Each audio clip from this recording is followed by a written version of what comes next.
वित्त मंत्री निर्मला सीतारमण ने आज विकसित भारत के लिए बजट की संकल्पना लेकर देश की संसद के सामने बजट 2024 से 25 रखा।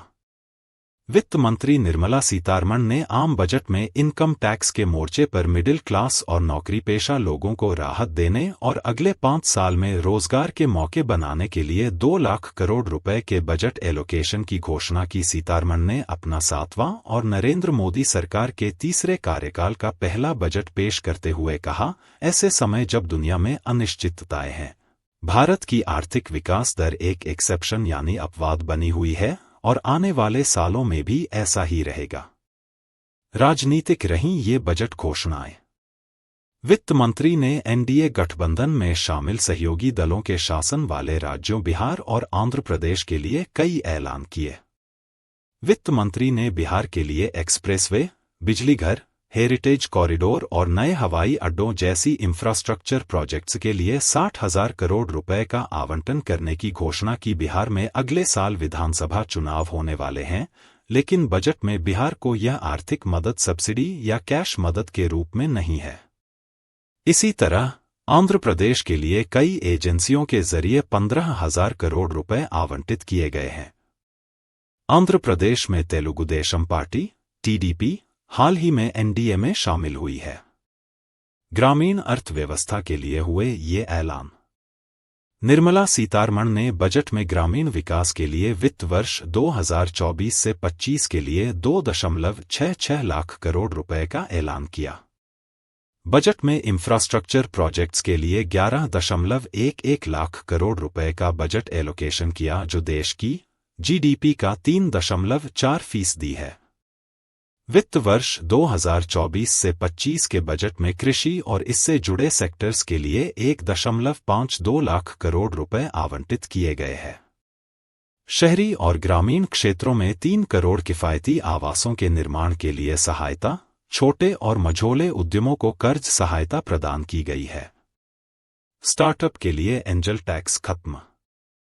स्टार्टअप में सभी कैटेगरी के निवेशकों के लिए एंजल टैक्स खत्म करने की घोषणा की। जब कोई नॉन लिस्टेड या स्टार्टअप कंपनी शेयर जारी कर पूंजी जुटाती है और उसका वैल्यू कंपनी के उपयुक्त बाजार मूल्य से अधिक होता है, तब उस पर एंजल टैक्स लगाया जाता है।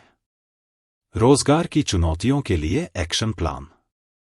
वित्त मंत्री ने कहा कि 4.1 करोड़ युवाओं के लिए रोजगार, कौशल विकास और दूसरे मौके उपलब्ध कराने की योजनाओं और उपायों के लिए 2 लाख करोड़ रुपए का प्रावधान किया गया है। इसके अलावा शिक्षा, रोजगार और कौशल के लिए 5 साल की अवधि में 1.48 लाख करोड़ रुपए का निर्धारण किया गया है। रोजगार को बढ़ावा देने के लिए बजट में कंपनियों के लिए इंसेंटिव का प्रावधान किया गया है। इसमें पहली बार काम करने वाले कर्मचारियों के लिए 1 महीने के वेतन का पेमेंट और नौकरी के पहले 4 सालों में उनके रिटायरमेंट फंड अंशदान के बारे में ऐलान है। एम्प्लॉयर को हर एक एक्स्ट्रा कर्मचारी के ईपीएफओ योगदान के लिए 2 साल के लिए 3,000 रुपए हर महीने तक का रिम्बर्समेंट शामिल है। शहरी क्षेत्रों में भारत की आधिकारिक बेरोजगारी दर 6.7% बताई है, भले ही प्राइवेट निजी एजेंसियों के मुताबिक ये कहीं ज्यादा लेवल पर है। वित्त मंत्री ने कहा कि स्किल में सुधार के साथ छात्रों के लिए इंटर्नशिप कार्यक्रम चलाया जाएगा। हायर एजुकेशन के लिए रियायती लोन भी दिया जाएगा। इंडस्ट्री के लिए ये ऐलान रहे जोरदार।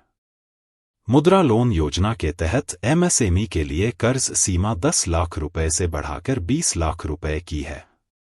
12 इंडस्ट्रियल पार्क स्थापित करने का प्रस्ताव और स्पेस सेक्टर के लिए 1,000 करोड़ रुपए का कैपिटल फंड स्थापित करने का प्रस्ताव किया गया है। भारत के सरकारी खजाने से जुड़ी जानकारी। बजट में उधारियों को छोड़कर कुल रिसीट 32.07 लाख करोड़ और खर्च 48.21 लाख करोड़ रहने का अनुमान लगाया गया है। Net tax collection 25.83 lakh crore रुपए अनुमानित है।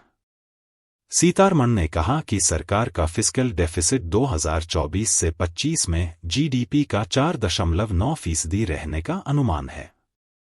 यह 2024 से 25 के लिए फरवरी में पेश अंतरिम बजट में अनुमानित 5.1% से कम है।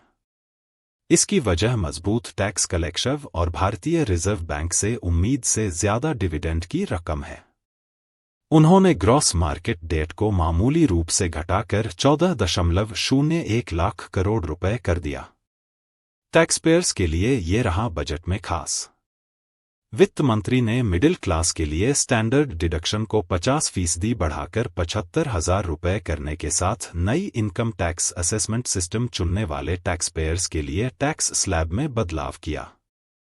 उन्होंने कहा कि इससे टैक्सपेयर्स को न्यू टैक्स रिजीम के तहत सालाना 17,500 रुपए तक की बचत होगी। नए टैक्स सिस्टम में टैक्स की दरें कम हैं, हालांकि इसमें मिलने वाली छूट भी न के बराबर है।